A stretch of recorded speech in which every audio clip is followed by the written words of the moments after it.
Breaking the Silence is a podcast that dives into the intricate and often challenging topics of grief and loss within relationships.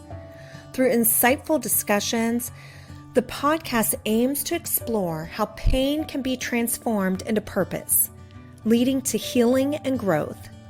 By addressing themes such as inner child work and the journey towards feeling alive once more, this podcast offers a beacon of hope for those navigating difficult emotions. Ultimately, Breaking the Silence aims to guide listeners towards moving forward and embracing all the blessings that life has in store as they embark on a journey of self-discovery and spiritual fulfillment. I'm your guide through this journey, Renee Wallace, and I invite you to join me as we break the silence surrounding grief and loss, transforming pain into purpose and finding hope in the healing power of storytelling. Today is such a special day. I have a dear friend here with me, and her name is Laura. She has walked through her own journey, or is walking through her own journey with grief right now. She lost her husband it's been a couple months now, right, Laura? Yeah, about 3 months we're going Okay, into. 3 months.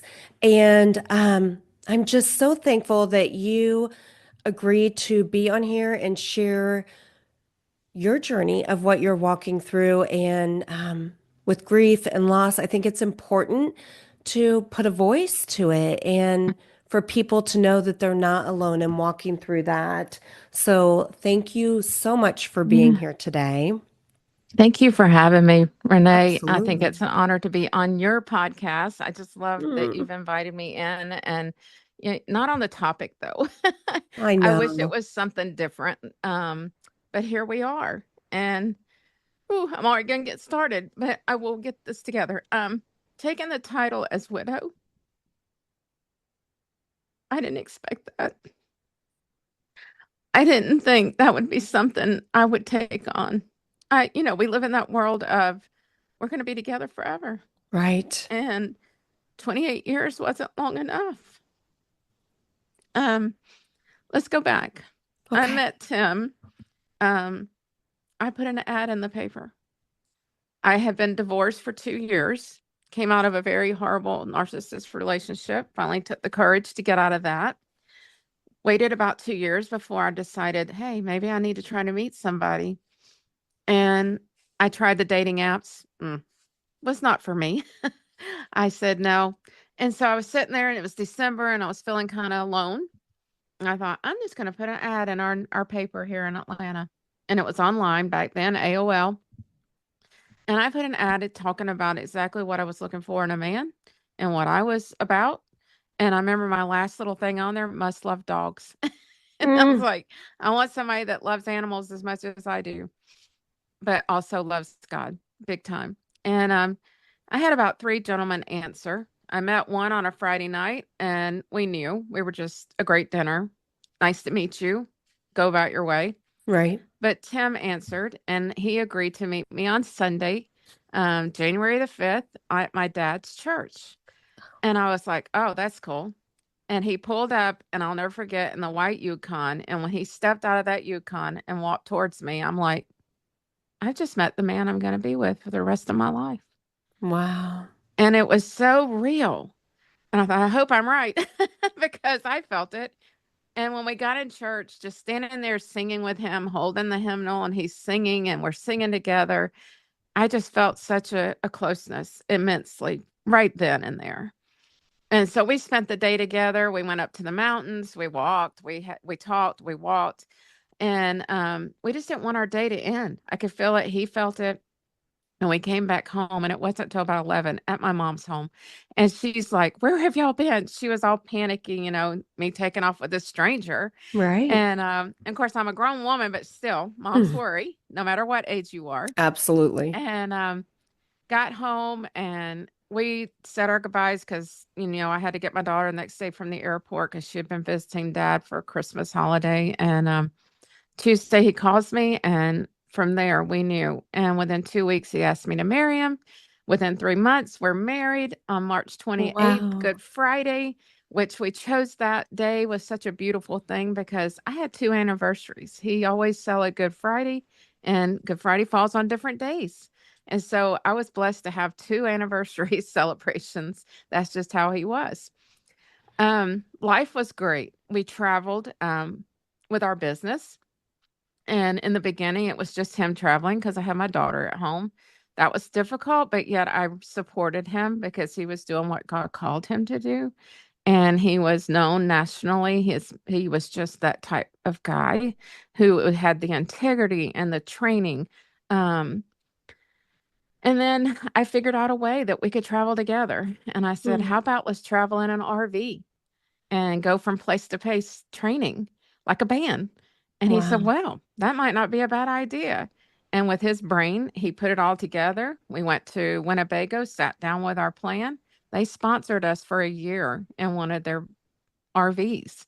Well, RVs in that form are not made to really travel like that. We were on the road a lot. And so we pretty much tore that thing up in a year. It was just bounced apart. Right. And so the Winnebago guy's like, you need a bus. You need something that's going to handle the traveling, that you guys do.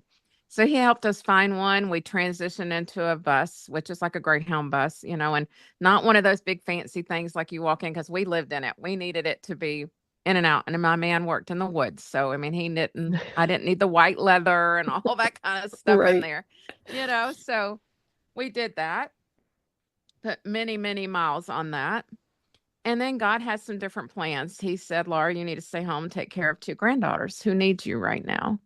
And so I came off the road for about 8 years, raised two girls, which was difficult. I kept asking God why he wanted me to raise teenagers again. I'm like, Mm-hmm. seriously? Teenagers? And Right. so, yeah, okay, let's do this. And, we knew because of the house we had bought, people were all over us like, why are you buying a big house with bedrooms that you're not even home? God knew I Right. needed that space to raise these girls. And so had that made it through that with two girls living their life. They took back off on their own and doing their thing. And I said, I'm back out on the road with you. And so we purchased a different type of RV because he had condensed down to a smaller one that he could handle while he was out on the road by himself. And so we went back out on the road again, and life was great. I mean, I Mm. just loved it being out there with him again and the community that we got to be around. But as his wife, I could tell something was going on. And I knew something. He had a place on his face that I was very concerned about. He had a place on his arm, and he just kept ignoring it because he needed Mm. to work. He just didn't want to stop. And I thought, we just need to get it checked. And he's like, they'll cut half my face off. We're not messing with it now. Well, God brings you to your knees when you don't listen, right? He's like, Right. you've got to take care of yourself. So, August of 23, we were in Massachusetts working. And the week before we'd been in New York, and I could tell he was getting slower and slower. And I'm like, maybe you've got COVID lung because he was complaining about like not having power. And I didn't think about heart, none of that. And cancer didn't come back to my mind. He had had cancer in 2008, did the chemo, did all the things with colon cancer. I didn't even think about that coming back. And, uh, and we got to Massachusetts, and I had the instructor that was out there near him, organizer. I was like, watch him and just kind of tell me how he's doing out there. And she came back. She said, he's not doing good. Mm. He's having to have things done for him, actually bringing the car to him. I was like, okay, no, we're going home.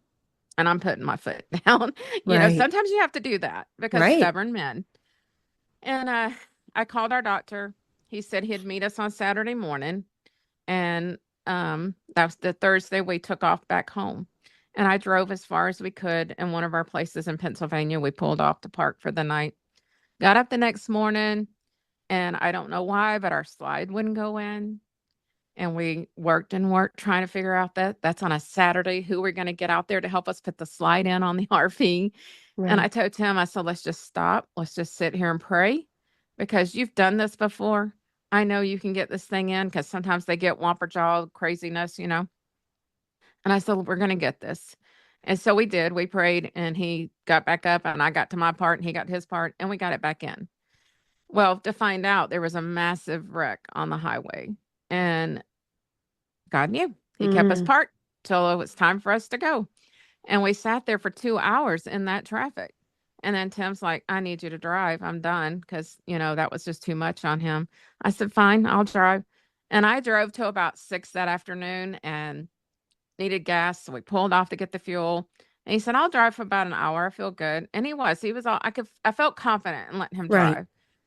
And so he was driving and I'm sitting in the back because, sitting up front, I'd be telling him how to drive. So I always sat in the back with the dogs and relaxed and just, let him drive. And that was our time to chill. And I was sitting there talking to a friend on the phone, actually. And next thing I hear, we're wrecking, we're wrecking. And I'm like, oh my gosh. And I'm looked up. And by the time I looked, there was a truck in front that had slammed on their brakes, a semi. And Tim was trying to go to the right towards to get off the road. And he clipped the bottom of the truck, just that little pole on the bottom. And the Okay. truck went with him. It was going over too, I guess, to miss the car in front of him. And it destroyed the whole front of our RV. Mm. And there we sat on the side of the road at 7:30 at night, traffic buzzing by, call the cops, they come.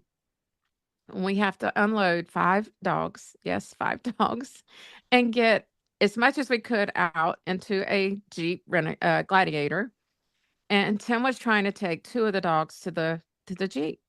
And I look out and he had propped himself up against the guardrail. And I said, oh no. I run out. I get him to the Jeep. I get the dogs, finish unloading as much as I could. And we follow the guy tow truck to the place. And I said, can we just stay the night? We're going to leave super early in the morning and get out of here. And he said, we can't let you stay on property. So here we are trying to unload as much personal, important things out of there because this is going to be sitting in Virginia and, Right. far from our home, 6 hours from home. And I said, oh my gosh, all this food, because we cook all our food prior to leaving. I had all this cooked meat and all these things. And I was like, I really don't want to put this in a dumpster. Would you please take this for your family? He said, oh, yeah. So I bagged all that up for him, piled us in that Jeep. I mean, and the dogs are freaking out now. They're like, what is going on? And they're laying on top of stuff and he's holding 2 up front. I said, it's 10 o'clock at night, but we're getting home because you're going to be at the doctor at 8 o'clock in the morning. Come heck or high water, it's happening. And so we took off and he drove for about 1 hour during the night because I was falling asleep. And we got home, got him to the doctor, did an EKG, and doctor said, you get straight to the hospital. He Mm. is so out with his heart. And I'm thinking, heart? What? So we get to the hospital and immediately they said yes. And he was losing blood somewhere because his blood level was completely wiped out. Mm. And after tests showing his colon cancer was back, he had a massive tumor and he was in heart failure at 35%. Wow. That was a double whammy. You're not expecting Yes. all of that at once. And immediately you knew life was getting ready to big time change. Right.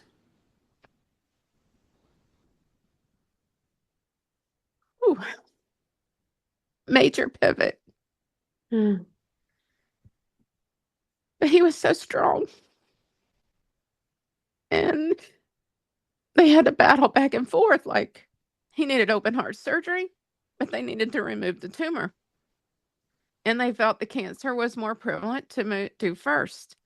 But yet he could have a heart attack in the midst of doing the tumor. Right. And so they assured me they'd have all on staff, everybody there to help him if one or the other started happening.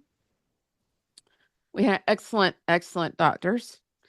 They got in, they were able to remove the tumor and all the things around it. They felt like they got some clear margins, but it had gone through his colon into his small intestines and into the wall. So there was a lot of coverage on that and lymph nodes. He recovered really well from that, better than he did the first time. I mean, he was able to eat pretty quick. Um, he just got his strength back pretty good. And then we were in about 12 days. We get home. Here we are living at this big house, all the land, knowing we're going to have to sell this home. There's no way we can keep this up with not having a job anymore because we weren't Right. going back to work. Um, not in the future for sure. We just didn't, we knew it was done. So we called a good friend. She came out, got the house written up and everything, and she just put a blurb on Facebook. And here I am thinking, a 4,000 square foot home, 16 acres, that's going to take a while. Right.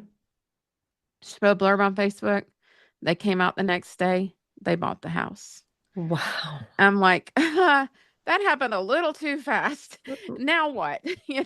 Where are we going? What are we doing?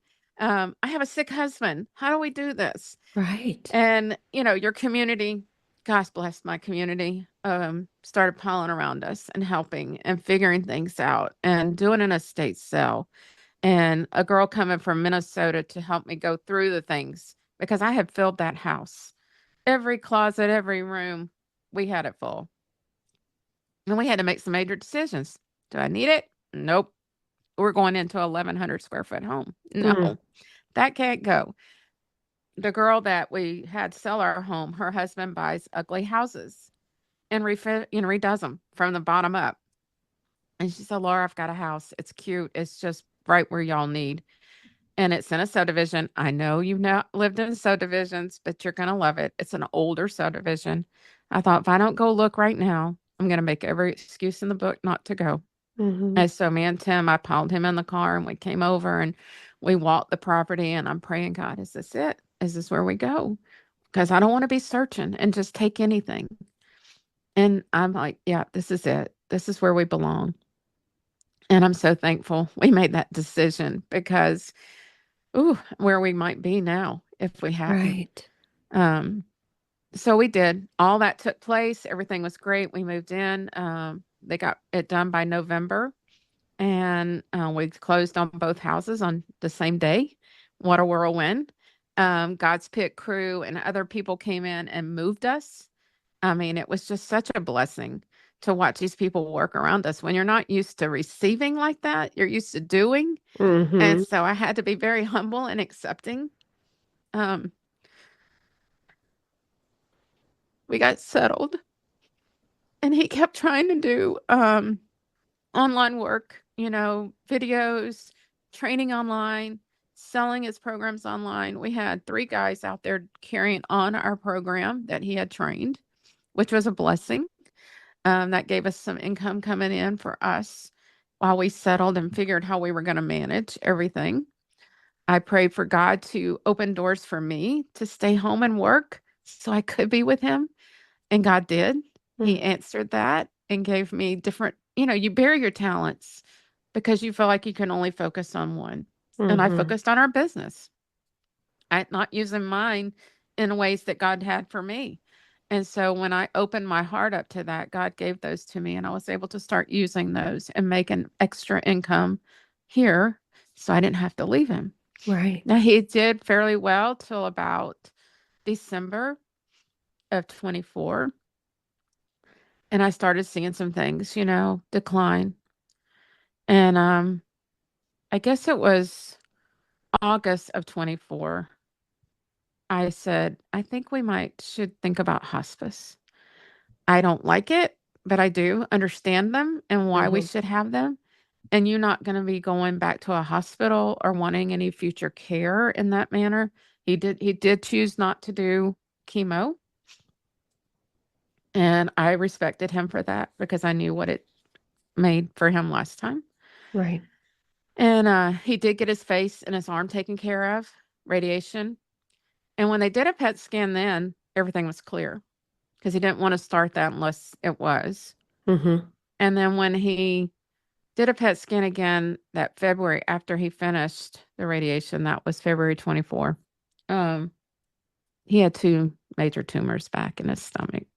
Mm. And we're like, the doctor always said they can't go back in. There's nothing there to even try to put back together if they did go back in, because he was just minimally put back together with his colon. Right. And so we did in August, we called in hospice and they started coming like once a week, because I was fine handling everything and he was still sleeping on the couch. She was comfortable there.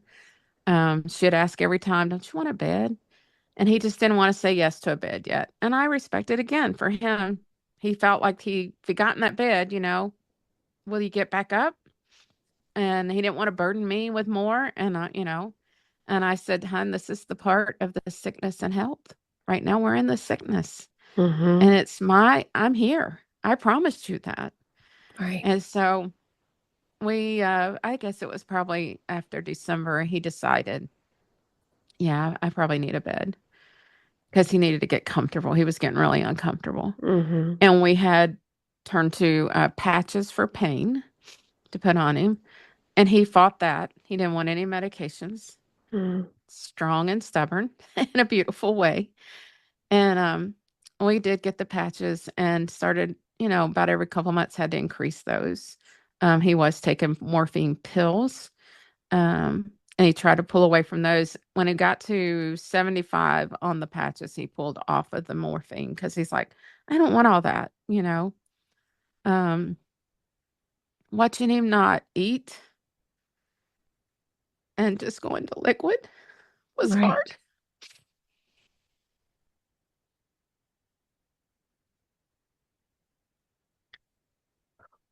I love your life, Mm-hmm. drastically changing weekly. It doesn't prepare you. It definitely doesn't. Um, but God gave me the strength somehow to keep getting up every day, thanking Him for one more day with Him. Although I didn't like seeing Him like that, I had one more day. And then it became where He wasn't getting out of the bed at all. And that probably was really hard for him, Right. knowing that he couldn't get up. He'd get in so much pain if he even tried. And having to change him and do all those things. And he's like, I'm just so sorry. And I said, quit saying that. Right. It's my gift to take care of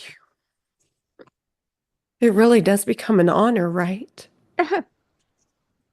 It was. I mean, I didn't want anybody else doing it. They kept Right. saying, oh, we can have CNAs come. And I'm like, no, I'm okay. And if I Right. need them, I will ask. I Right. promise you. But I am physically capable and I want to take care of him. And so we had the best nurses. I mean, they were just beautiful. They were so kind and they treated him so good. Mm. They loved him because he was stubborn, but yet in a good way. I mean, he Right. just, they respected him for that because he was Right. so strong. And I had prayed for God to keep his mind clear Mm. because they told me the cancer could go to his brain. And I Right. was like, Lord, please let his mind stay clear. He's such a smart, intelligent man, and I want him here.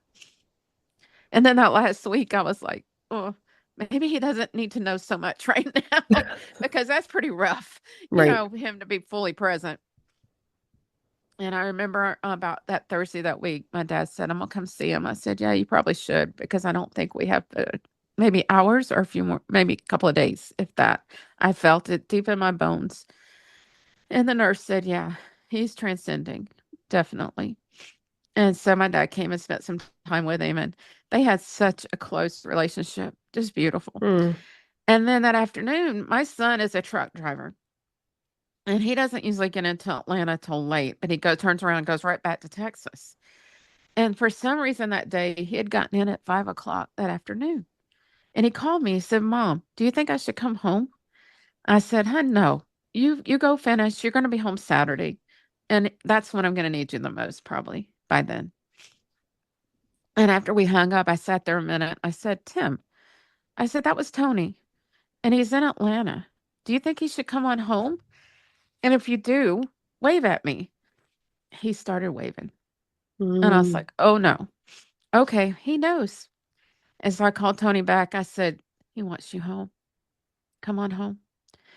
And so he didn't want me to be by myself.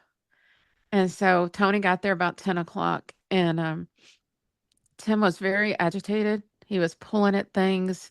And I kept asking him, I said, honey, please, can I not just give you something for relaxation? Mm-hmm. Not going to put you out, just let you be calm Right. because you're not calm. And it's hard seeing you like this.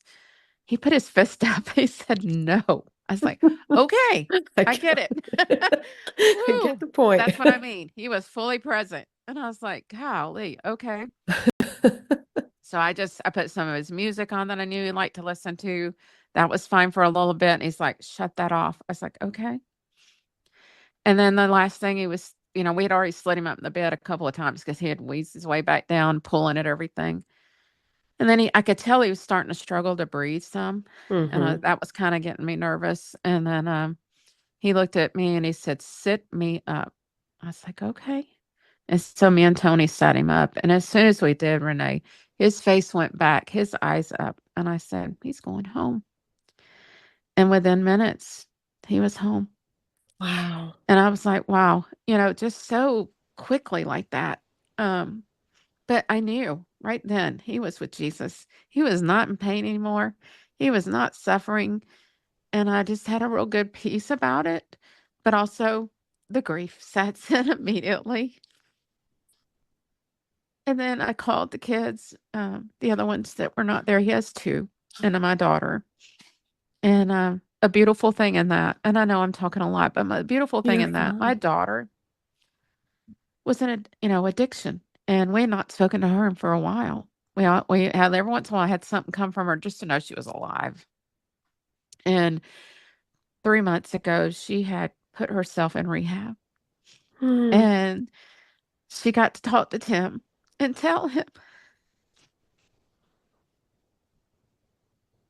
and apologize to him for all she had put us through and that she loved him.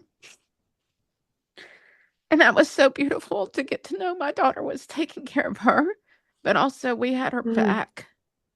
And Yes. he got to know that. And so, and then his best friend here in Georgia, I called him and he was, just upset and everything. And about 5 o'clock, he died at 2:40. And about 5 o'clock, the funeral home got there and they were loading him up. And Robert called back and he said, Laura, I don't know what to do. I'm pacing the floor. And I said, get in your car and get here right now. Because I knew he needed to tell him bye. Right. And I asked the funeral home, I said, please wait. His best friend's on his way and he needs to see him. And so he got there just as they got him out to the car and he got the hearse or whatever you call that thing. And he got to see him and spend a moment with him. And he said, I'll never forget that. Thank you. Because he needed that moment. He'd already Right. had the goodbyes while Tim could talk to him and everything. But, it's just that moment you need. Hmm. And so they sat with me for a while. And then I said, guys, I need y'all to go home. I got to go to bed. I was exhausted. I just wanted to lay down and close my eyes. And I rested till about 10. And I got up and opened the door, and here comes two people driving in the driveway. And it was David, his other best friend, that took over our business, and my realtor, who is a dear friend. And they like, can we come in? I'm like, yes, come on in, but I'm not changing. I'm in my pajamas. Come on in. And then the kids were so sweet. They said, we don't want to all come at one time. We want to kind of break it up for the day. We'll come some and then the others. So we're not all leaving you at one time. And I thought that Right. was so sweet of them Hmm. to think of that. But this has been quite the journey, you know. Um, I thought losing my mother was the hardest thing I've ever gone through. Gosh, no. Losing the love of your life, Hmm. unspeakable.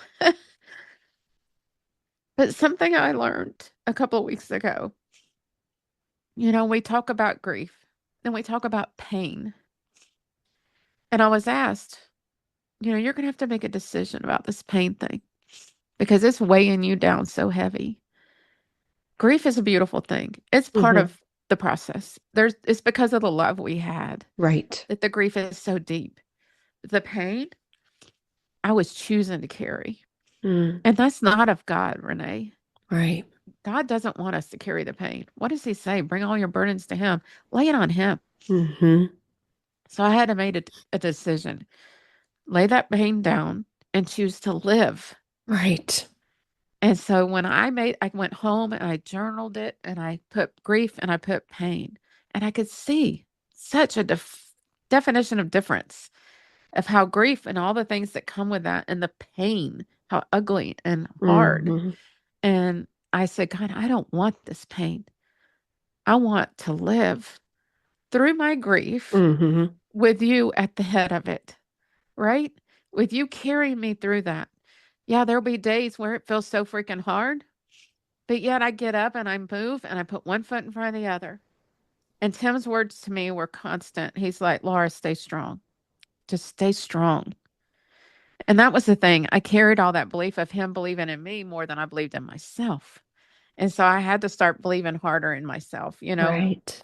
and not just think that it was just him that only believed in me. I had to believe in me. But laying that pain down, Renee, was the most beautiful experience. Mm, And getting up the next day with a different outlook and feel about myself, and being able to just grieve, you right. know? I love that. Yeah.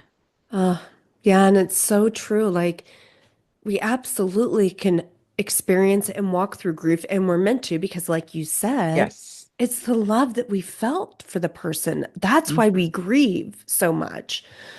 Um, but not get stuck in the pain, you know? Right. Like, Right. And I was stuck. And I think it was from years of stuff, not just his death, right. but it all was all compiled on top of each other. Mm, And I had to lay it down, or I had to make the choice. I mean, right. you have to make a decision.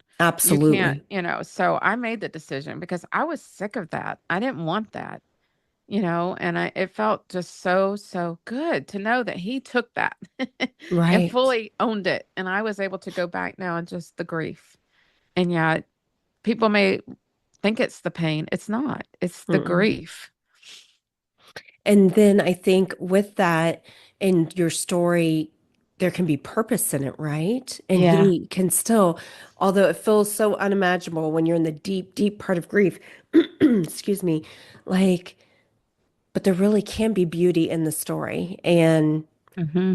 um, yeah, I know it's even hard, like you saying, taking care of him and all that, like to watch somebody that was so strong in your eyes, like that you've Hmm. seen as so strong, to watch them then Become become so weak. so weak in so many Hmm. ways. It is very Hmm. hard Hmm. to watch, and it is hard to watch the changes. So, um, what is one memory of him that brings you a smile, to your face, like even now, just thinking about it?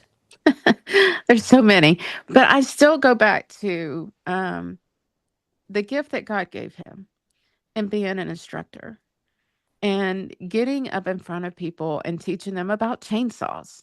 And Mm, when I met him, I was like, chainsaws, oh my word, what is all this about? To learn about chainsaw training and to see him, people would say, oh, I bet you're sick of hearing the story over and over, his teaching.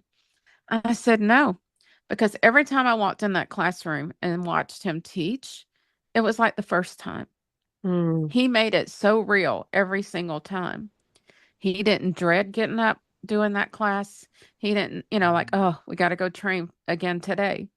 It was, he'd get up there and present like it was the very first time he was presenting. mm, And that made me smile big time because I right. thought that is fully walking in his purpose. And I wanted everybody to understand that when I had a celebration of life, that he lived out his purpose without regret. And he told me that. He said, I have such peace about all I've done. Mm, I feel that I did as God called. He looked at it as his big mission field that he was working in, and we as a couple, because we were a powerhouse couple, and I say that with not bragging, but with how people respected us and would always say Laura and Tim. It was never just Tim, it was Laura and Tim, or Tim and Laura. He always had my name on everything. Well, maybe such a part of the business, and I set up all the training. I would set up our route. I would set up where we're going next. He says she just tells me where to go. I do all the talk. And if I hadn't her the chainsaw, she'd take over my class. He was just always making fun with it. But that's brings me the biggest smile because I mm, love seeing people walk in their purpose and live it, right. fully out. And I just smile so much with that. And him calling me Lollygale. Oh, I love Mhm. that. He always called me Lollygale. And my grandpa named me Lolly. Okay. And when my grandpa passed, he started calling me that. And then my middle name is Gail, and that's my mom's name, Gail. So he put those two together and he knew the meaning behind each one, and it just made it so special. Hmm. Yeah. So if he called me Laura, I was like, what? What did I do? What did I do wrong? Something up. Okay, I'm sorry. Oh, This is serious now if yeah, he's calling me my yeah, real yeah, name. yeah. Something's up. Mm. Yeah. So, what do you feel like? Because you're still in the very early stages of it, Yes. still, obviously, with Yes. it. You said it's just been Yes, 3 months, obvious. right? I Yeah. mean, no, I mean, gosh, even listening to, I got to be honest, like listening to you share your story is so beautiful and moving, but oh, it brings back all those feelings. Mm-hmm. Like I was sitting here Mm-hmm. thinking, I remember feeling all that, Yeah. Yeah. in some things that people don't understand, like even you saying, um, like his best friend needed to be there just to see him, Yeah. like there were things that I needed to do even when Bryant passed that might sound silly to people. Like one thing I wanted to do was give him his final bath. Like I didn't want the Mm-hmm. funeral home Mm-hmm. doing that. I wanted Mm-hmm. it to be his mommy. Yeah. Dave and I were Yeah. always the ones that gave him his Mm-hmm. baths and stuff. And Yeah. so we did that together, Dave and I did. And Yeah. I know some people might not understand that and think that that's sort of No, weird or whatever, I but helped get him cleaned up and yeah. helped get him dressed. Yeah. Yes, I was gonna Yeah. say I dressed him in Yeah. the pajamas that like we had just went shopping like the weekend. Actually, it was the weekend before he passed. We had went away for our anniversary, and we went shopping, and I found these really cute fireman pajamas for Oh, Bryant, and so yeah. they were just the cutest things. And I just decided, and That's what he's it's gonna a little wear. 3-year-old. I was like, I'm gonna bury him in something comfortable and Fun. cute, and Yeah. so yeah, we bathed him and dressed him and Yeah. all the things. And so I know like sometimes people don't understand those things, but we know what it Mm-mm. means to us, Yeah. and Yeah. for, his best friend to be able to be there. Mm-hmm.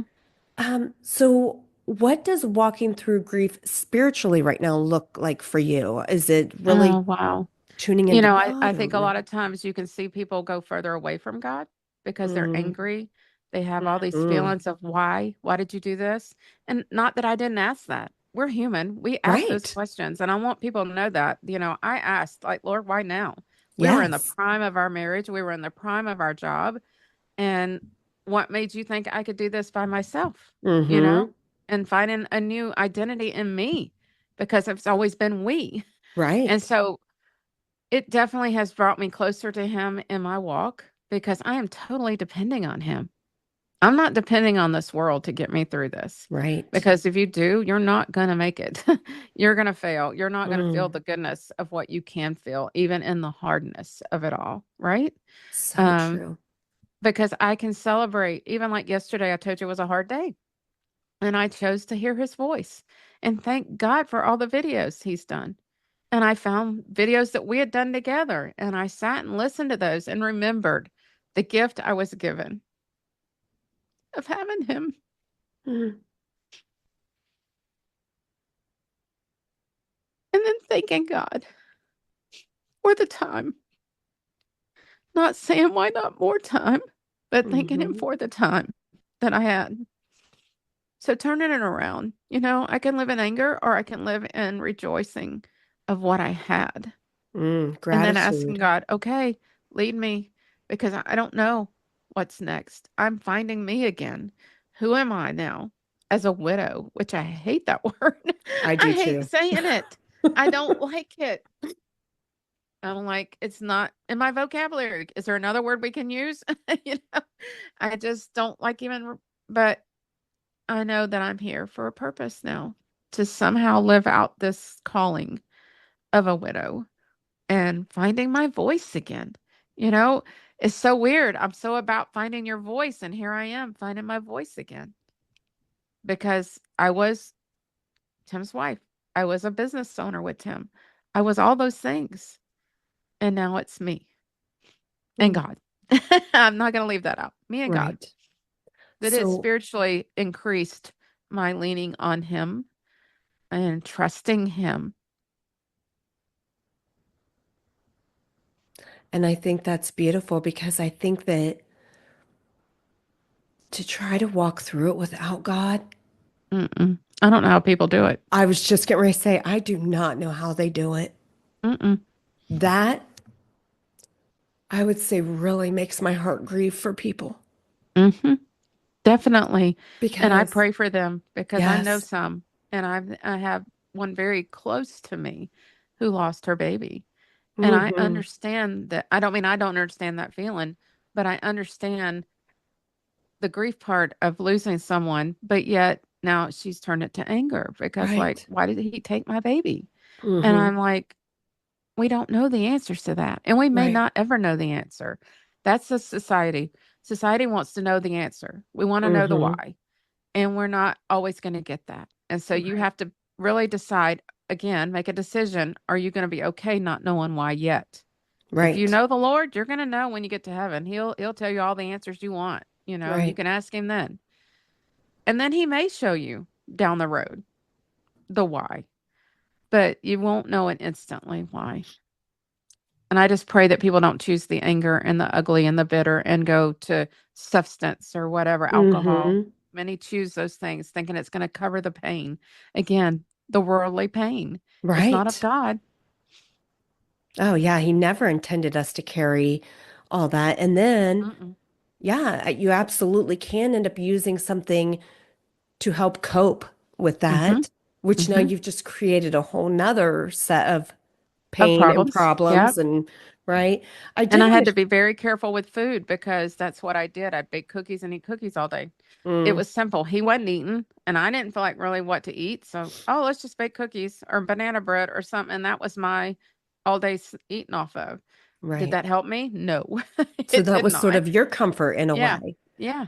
Yeah, Yeah. And it's I'm so for easily sure. can turn to things like that. Right. I am for sure guilty of that too. There definitely, feel like over the years was times that, I mean, even in Bryant's illness, I feel like that was my comfort. It was never Hmm. like, yeah, that was my comfort that Yeah.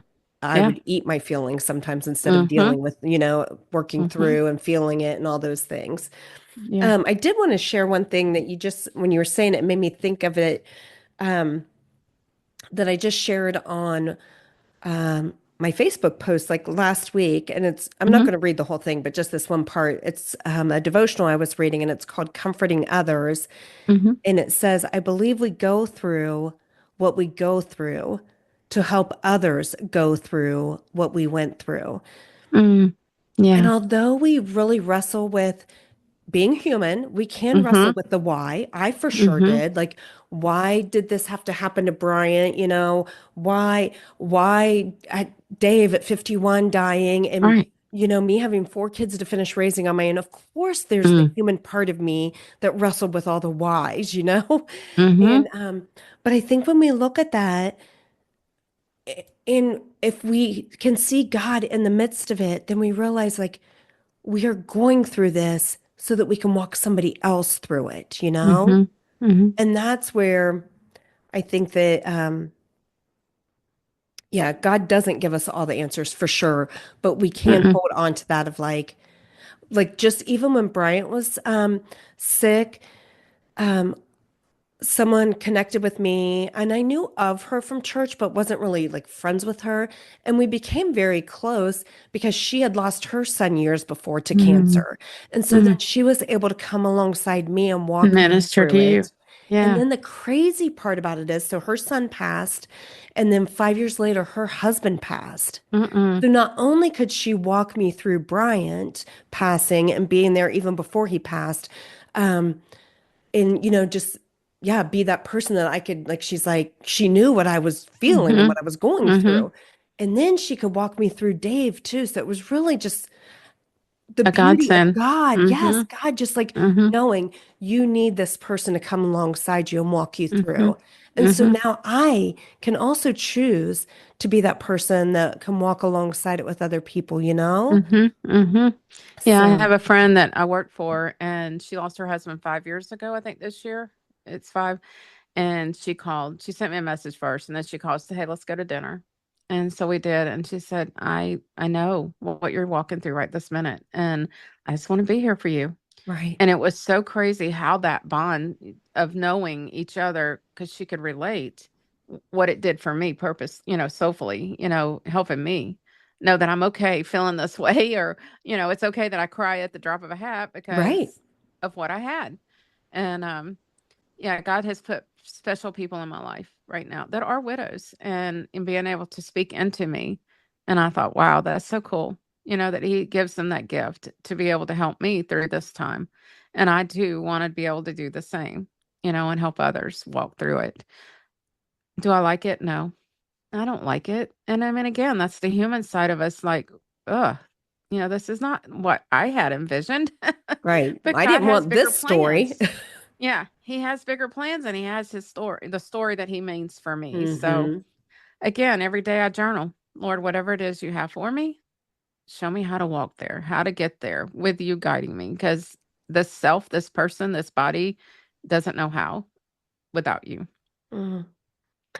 So, what do you envision you figuring out Laura now? What does that look like right now? Or are you Oh God, still piecing that that that's together? that's And that's what I'm piecing together, because I've been in a couple of things in the last month, because I've done quite a bit of travel, and it's been okay. great to get away and working. And the first thing they sit down, let's envision yourself from 5 years from now. Mm, And I sit there and I'm like, okay, waterworks. I start just crying. How do I envision that without him by my side?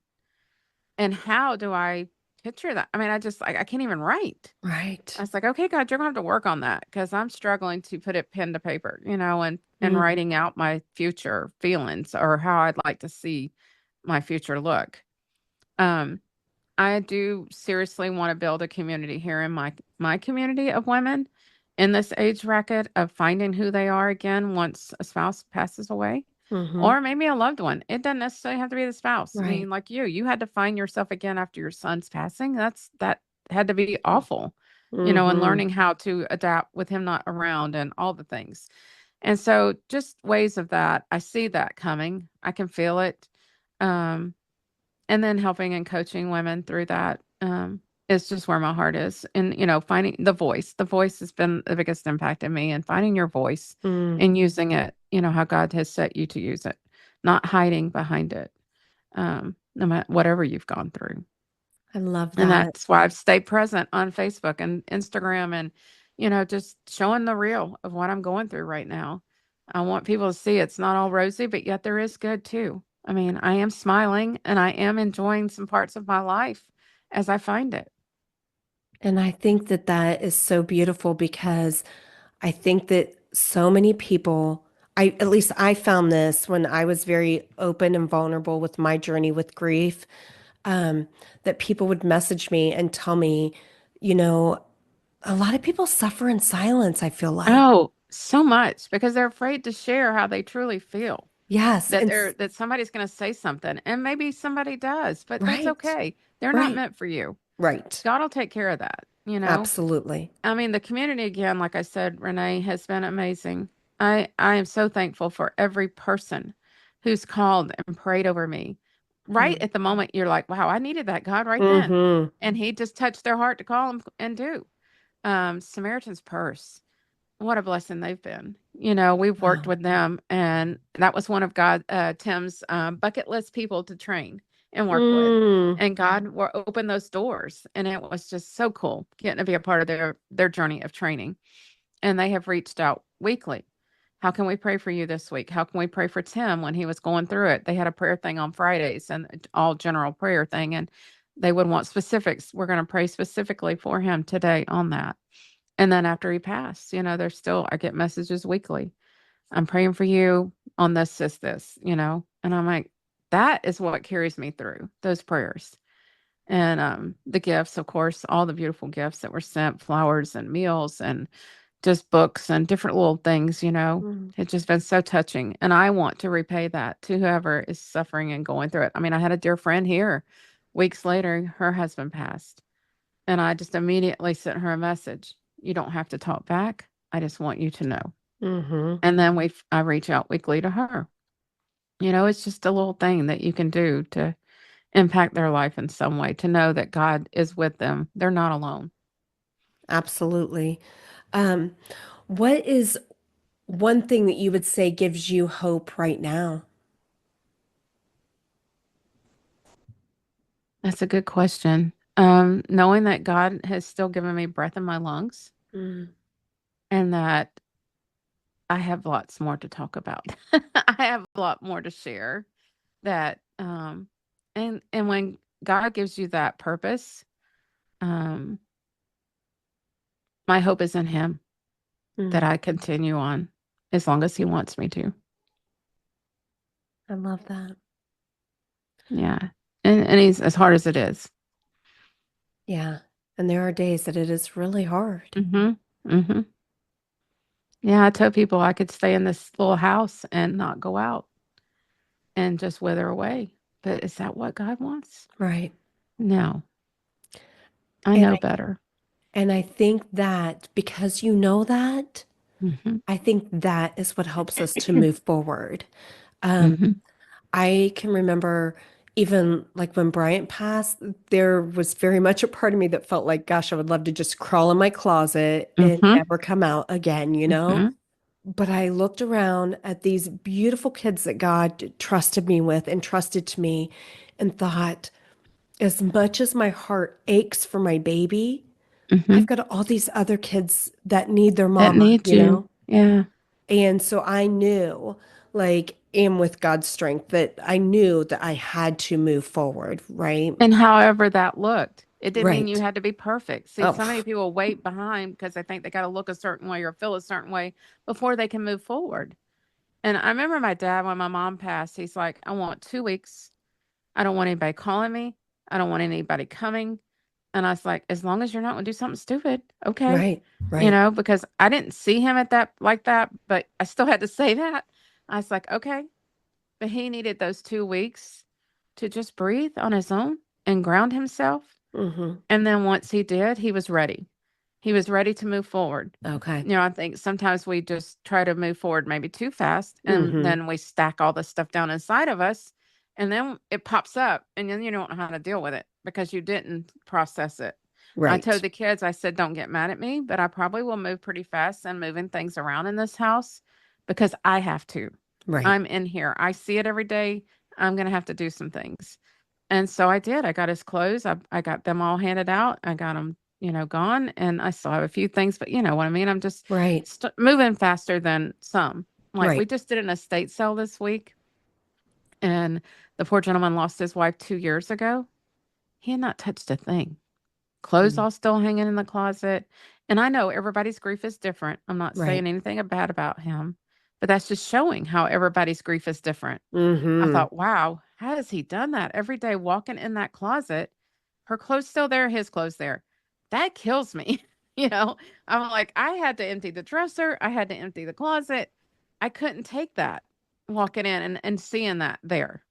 That's interesting. That is how, and it is so individual to each person. So there definitely Yes. is no right or wrong. Um, Yes. Yes. like Dave's stepdad, when Dave's mom passed, she passed, I think it's been 15 years ago now. He never got rid of anything, left Mm, everything exactly the way Linda had it. mm, And to him, like he sort of felt like that was honoring her in a way. right. And that's okay if that like, but for me, Right. now Right. If that's how he felt. yeah. And for me, I wasn't able to get rid of things right away. I slowly, piece by piece, was like, okay, now I'm ready for this. Some things I did, Hmm. some things I didn't, like with Bryant, like, and you just know, and everybody's so Yeah. different. And like, Yeah. I did very much at first need everything to look exactly the same at first with Bryant. And that gave me comfort of like he was still somehow there. But yes, slowly I was like, Right. okay. Right. And I also, because my kids were living here and things like little, I also listened to them some too of like, are you guys Yeah. okay now? Are you ready to let go of this piece, you know? Right. So it was definitely a Yeah. process. Yeah. I And still got his office, to go through and do. And I said that'll probably be in June, July. I'll get in there because it's going to take time because he hmm has a lot of equipment and stuff. And I don't want to just haphazardly go through and start getting rid of things. So I'm going to take my time on that. But, I knew the clothes. I don't know, something about the clothes. I just needed that right. moved, you Yeah, and know? I think that is okay that we each know like what we Hmm. need for our healing, you Hmm. know? Yeah. Yeah. So, and I I think that's, rearranged the living room. When the bed got moved out, I was like, okay, I'm changing this because I don't right, want it sitting the same in that me and my brain every minute of how it was. right, So changing it just gave it some new life kind of right, thing, right? right. Yeah. Yeah. So, what would you say to someone else that is walking through grief and loss, whether it is a spouse or a child or whatever kind of loss they're walking through? It could be a parent, or what would you encourage them with, or what would you say to them? Or, I think the biggest thing is that they need to walk through each feeling that they're feeling. mm, Um, I remember when my mom died, I walked my driveway screaming and hollering, like, why did you take her now? Because, again, this is my mother. I need my mom. And, let those feelings come out because if you mm, don't, you're going to stuff them and they're going to mm-hmm, come out at the wrong time. They're going to right, come out when you can't handle it. And then have those conversations with God. I mean, really sit down and talk to Him. And if you don't understand that, let's talk.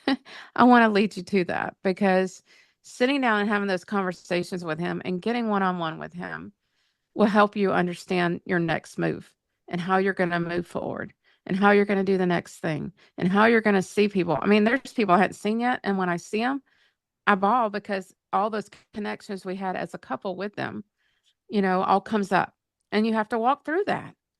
And so is the biggest thing, walk through each feeling. Don't bury them. Don't bury them.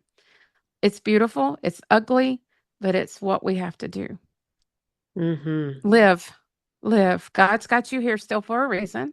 mm-hmm, And that reason will come because yet I still don't know all mine and it's okay, but it'll come and speak to him. Just keep talking to him. I mean, he hears from me all the time. Yep, it's Laura again. I need to know, well, how am I handling this? What am I supposed to do? I had a major panic attack the other night. I do all editing for podcasts. I had my program up. It wouldn't save the video of the recording when I was rendering it. It kept saying not doing. I'm like, what the world? I've done this every time. Why is it not doing? And I didn't have Tim to go ask. I right, didn't have him to go check and say, honey, come do this. I can't figure it out. I sat here. I got pissed off. I got mad. I went through all those feelings. And then I said, okay, God, it's me and you. We got to figure this out because I got to get right, this podcast out. And she wants video. I mean, you know, we have the audio and we'll post that, but we got to get the video. right. And I finally figured it out and it worked. But, I kept thinking, I can't do this. He's not here to tell me. But I can. And Yes, I you did. can. But it's, again, I cried out. I went through the emotion of it. I figured, had the conversation with God and we did it. And don't you think that even in that, you're learning so much strength that is within yourself too? Right.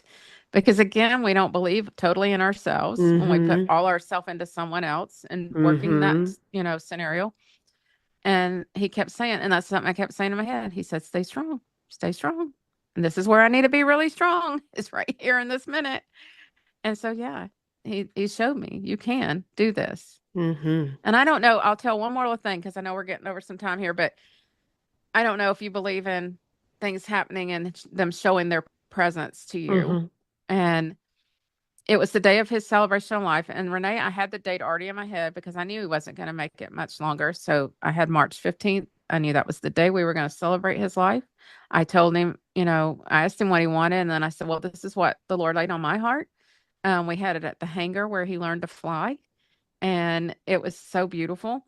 But as I was preparing, and which was so super hard, I was like, I got to go out in that building. I got to get his stuff. Tim, I just need to feel your presence. And so I went out there to get the stuff. And 2 months prior, I had lost a box cutter. He had swore I needed to use that thing when I was breaking down boxes to take them to the dump. And I had misplaced it. I thought I probably threw it in the trash. When you're bagging up Right. trash, I said, I must have thrown that thing away. And so I brought all his stuff and I opened up the trunk. I was laying everything in there, of course, just crying and just hating every minute that I was having to do all that.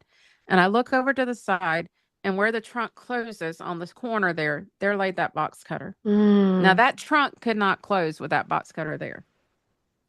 And I'm like, where did that come from? how did that get there? And then, of course, I started bawling more. I'm like, Tim, what a way to show up. Is I had not Oh. told you that box cutter was gone because I didn't want to tell you. And he had put it there. I know he did. How else Oh. would it got there? And people are probably like, oh, she's crazy. No, I stood there Mm-mm. like, this is just too unreal. And I grabbed that thing and holding it because I'm like, there you are. There you are. You're with me. I love those moments when they show up and you're like, you're Oh, here. You're with yes. us right now. Yes. Yeah. And I'll share Yeah. this one real quick too. And just because it's so true. Like, um, we were doing senior night for Bryson's football grad or the football game, Yeah. his senior night.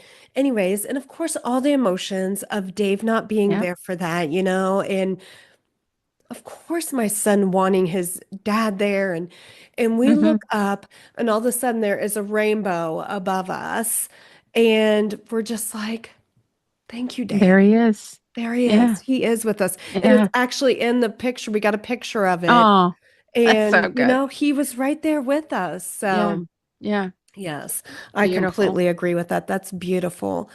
Hmm. Um, I just want to say thank you so much for agreeing You're to come on welcome. here, especially when it's so new and fresh and very raw still. I know it is at 3 months Yeah. in. Um, and just sharing your heart with us, sharing Tim with us. Yeah. He's The, pretty cool. yeah, the beauty of your marriage and all of it. Um, it's beautiful. It's beautiful that you're allowing us to see that and just, yeah, sharing that, especially for other people that are walking through some really hard things. Yeah. I'm glad They, I could be here even in this state, and share because there are people that need to hear, they do. you can do this. And I hope that even in some way it's beneficial to you too. Like, I know that Yeah. for me, like, to talk about it all helps so much after the losses. Hmm. So I And hope I that, think you were kind of nervous about doing that, if I remember, like you talking about it, and being full out, speaking your truth on it. Because again, there's some parts we think, well, we don't need to say that because people aren't going to understand. But like you said, there's one person out there right now that needs to know because they're going through it. And they just maybe their husband died yesterday. And they're like, how do we do this? How? What do I do? And hmm they need to know that we're here and can support them in that and believe in them and show them God and how he will carry them through that. Yeah. Yes, yes, Speak your truth. I absolutely agree. I feel like it was easier for me to share it on social media, like in posts and things, Yeah, but but to not use my, showing yeah, it. Yeah. yeah, but to use my actual voice Yeah. and speak it, and that Yeah. is, I mean, I was very careful with who I would share those very Yeah. personal, private Yeah. parts of my life, I feel like, Yeah. sometimes. Yeah. But yeah, I think it's very important to use our voice and for people to hear it. And so thank you so much for being willing to come on here and share your story and Tim's story. Thank you for having me. Thank you for joining me on this episode of Breaking the Silence. As we conclude our time together, let us carry forward the stories we've heard, the emotions we've shared, and the connections we've forged. Remember, the journey through grief and loss is not one we walk alone. In the silence, we find solidarity. In our shared experiences, we find strength. And in our vulnerability, we find resilience. If you or someone you know is navigating the complexities of grief, know that there is support available. Reach out, lean on your community, and remember that healing is not linear. It's a journey, and you are not alone. Thank you for listening. Thank you for sharing, and thank you for being a part of this community. Until next time, may you find peace in the spaces between the silence. Please be sure to subscribe below and leave us a review. If you'd like to connect further, you can find me on Instagram at Coaching with Renee.